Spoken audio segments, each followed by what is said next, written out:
La guerre de prière contre les puissances des ténèbres revêt les aspects les plus divers.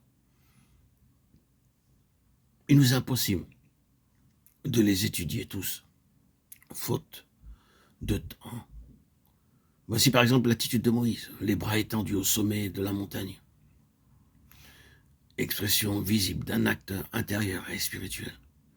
Le résultat de son action se traduit dans la plaine par le triomphe d'Israël. La cause de la victoire est invisible. Mais quelque chose s'accomplissait dans le royaume invisible en réponse à l'attitude visible de Moïse. Et ce quelque chose était manifesté pour tous lorsque le prophète laissait retomber ses bras fatigués.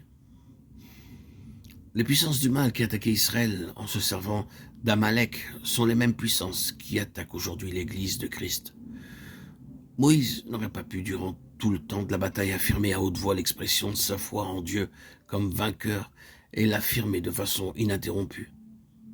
Or, il était essentiel qu'il n'y eût pas d'interruption dans cet acte de foi, puisque lorsque les mains de Moïse retombaient, qui était un indice de suspension de combat et de lassitude chez le lutteur, l'ennemi alors triomphait. Et lorsqu'elles étaient élevées, Israël était victorieux.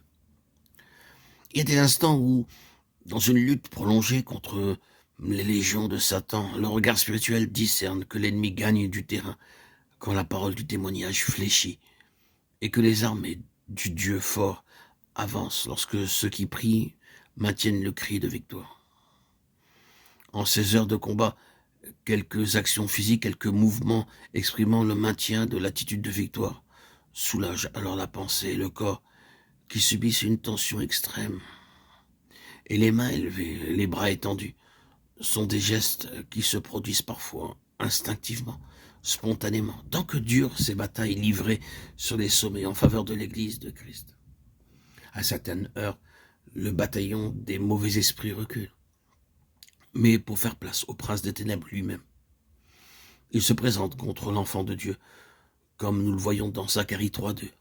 Alors ces mots que le Seigneur te réprime rudement, ô Satan, ne restent jamais sans effet. Quand la prière doit être centralisée sur un point donné, l'une des forteresses de l'ennemi, par une intercession patiente, une intercession persévérante, une intercession prolongée.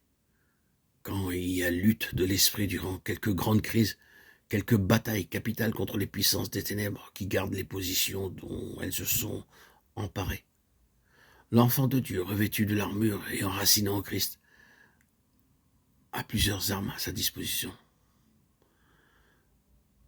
Ce ne sont pas seulement les mains élevées comme Moïse ou les paroles de blâme comme celles que prononce l'ange Michel, c'est encore la malédiction. Cette malédiction que l'Éternel Dieu prononça en Éden sur la créature spirituelle d'un rang fort élevé qui apparaît dans la tragédie de la chute sous le déguisement d'un serpent n'a jamais été révoquée. Elle reste suspendue sur la tête de l'adversaire et se dresse devant lui au bout d'une carrière dont l'étape finale, c'est l'étang de feu. Rappeler à l'ennemi cette malédiction est souvent une arme très efficace.